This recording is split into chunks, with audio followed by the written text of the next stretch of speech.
Welcome to this explainer. We hear about chest pain all the time, right? But we rarely actually think about it in economic terms. Today, we're diving into angina pectoris, and we're going to look at it as a literal supply and demand crisis happening within the most important economy you have, the economy of your own heart. Let's get right into it. So, here is our roadmap for today. We'll start with number 1, the heart's supply problem. Then 2, the 3 types of angina. 3, recognizing the warning signs. 4, managing with medication. And finally, number 5, surgical interventions and repair. All right, let's kick things off with section 1, the heart's supply problem. Okay, the absolute most crucial thing to grasp here is that angina pectoris isn't just some random, everyday ache. It's a very specific cardiovascular disorder. It's paroxysmal, which is just a medical way of saying sudden chest pain or discomfort that usually lasts anywhere from 30 seconds to a few minutes. So why does it happen? It really comes down to ischemia. That means your heart muscle literally isn't getting enough oxygenated blood. Basically, it's your heart crying out in pain because its metabolic demands are simply not being met by the available supply. And this perfectly illustrates that core economic problem I mentioned earlier. On the left side, you've got your decreased supply factors. This is when the supply lines are compromised, most commonly by atherosclerosis, which is that gradual buildup of plaque, or maybe by sudden arterial spasms. Then on the right, you have increased demand. This happens when your heart suddenly has to work a lot harder and requires way more oxygen. We're talking heavy exercise, intense emotional stress, or, believe it or not, even just digesting a really massive meal. When these two sides get totally out of balance, that's when the pain of angina is triggered. Now that we've got the basics down, let's jump into section 2, 3 types of angina. Take a look at the actual physical differences in the pipes here, your coronary arteries. You can really see the progression. At the top, you've got a perfectly clean, normal artery.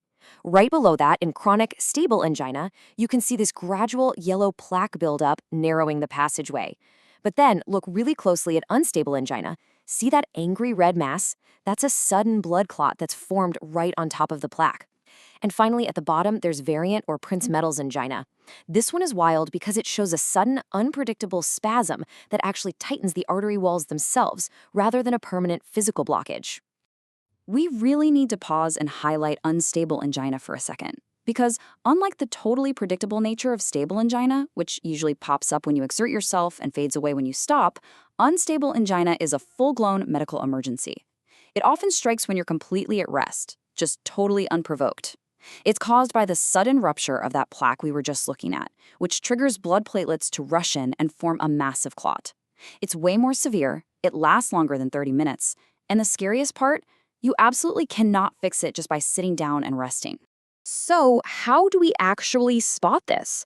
Let's move on to section 3, recognizing the warning signs. We naturally just think of chest pain, right? But the reality is, the pain often radiates way further out. Because of how our nerve pathways are wired up, a heart that is literally struggling for oxygen sends out these frantic distress signals. You might actually feel it in your left shoulder, radiating down your arm, shooting up into your lower jaw, or, and this surprises a lot of people, even presenting as a deep ache in your stomach area. And honestly, it's almost never just pain. It's usually accompanied by profound weakness, dizziness, sweating, and this intense, overwhelming feeling of fear and anxiety. To figure out exactly how much this is impacting a patient, medical professionals rely on this precise 4-class grading scale. It's called the Canadian Cardiovascular Society scale, and it objectively measures just how severely a person's daily life is being restricted by their failing oxygen supply chain.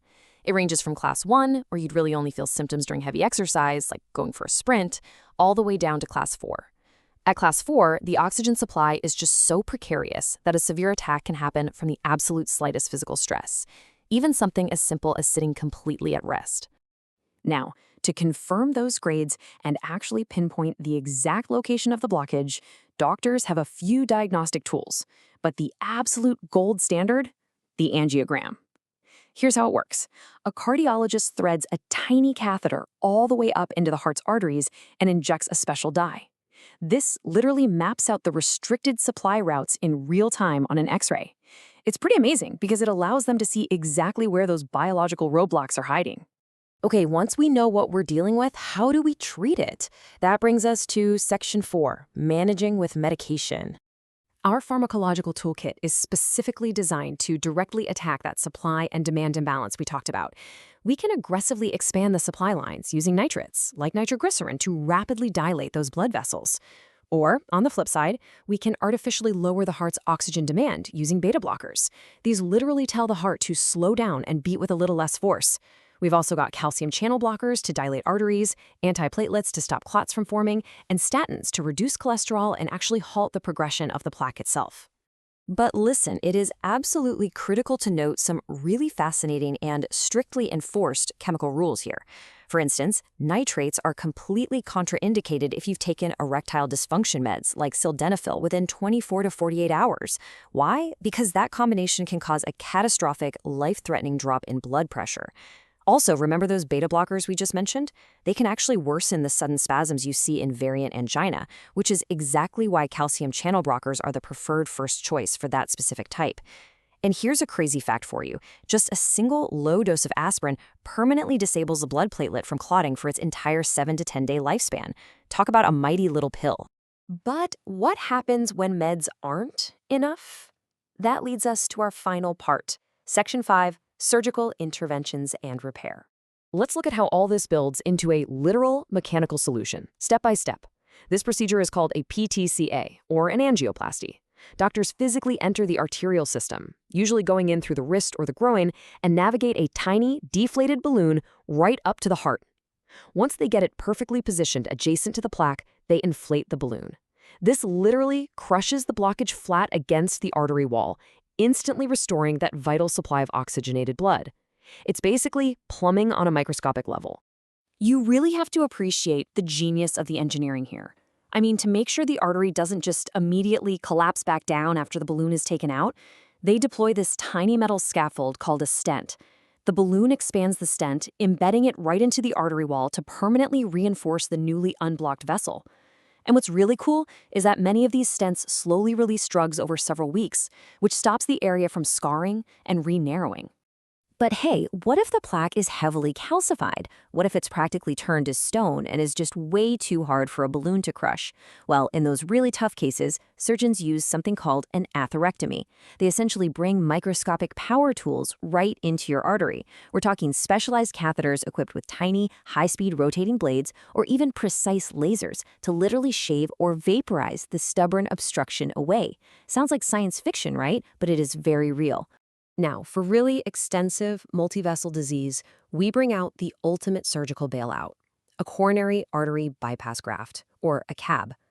If you look at the after portion here, a surgeon actually harvests a healthy vein or artery, often taking it from the patient's leg or chest, and builds an entirely new biological supply route right over the blocked tissue. They are literally bypassing the roadblock to restore the supply lines that the heart so desperately needs to keep going. But look, before we have to rely on these incredible surgical miracles, we absolutely have to recognize that the very foundation of managing angina is non-pharmacological. The real heavy lifting is done right here, in your everyday life. We're talking about stopping smoking, reducing your weight, treating underlying conditions like diabetes and high cholesterol, and actively avoiding known triggers. That means things like heavy meals, extreme emotional stress, or even sudden exposure to freezing cold weather. To wrap up this explainer, I want to leave you with one final thought. Armed with the knowledge of exactly how your heart's supply chain works, what simple choice can you make today to prevent a crisis tomorrow? Remember, your heart works incredibly hard every single second to keep your internal economy thriving. So make sure you're giving it the supportive environment it needs to keep pumping strong. Thanks so much for learning with me today.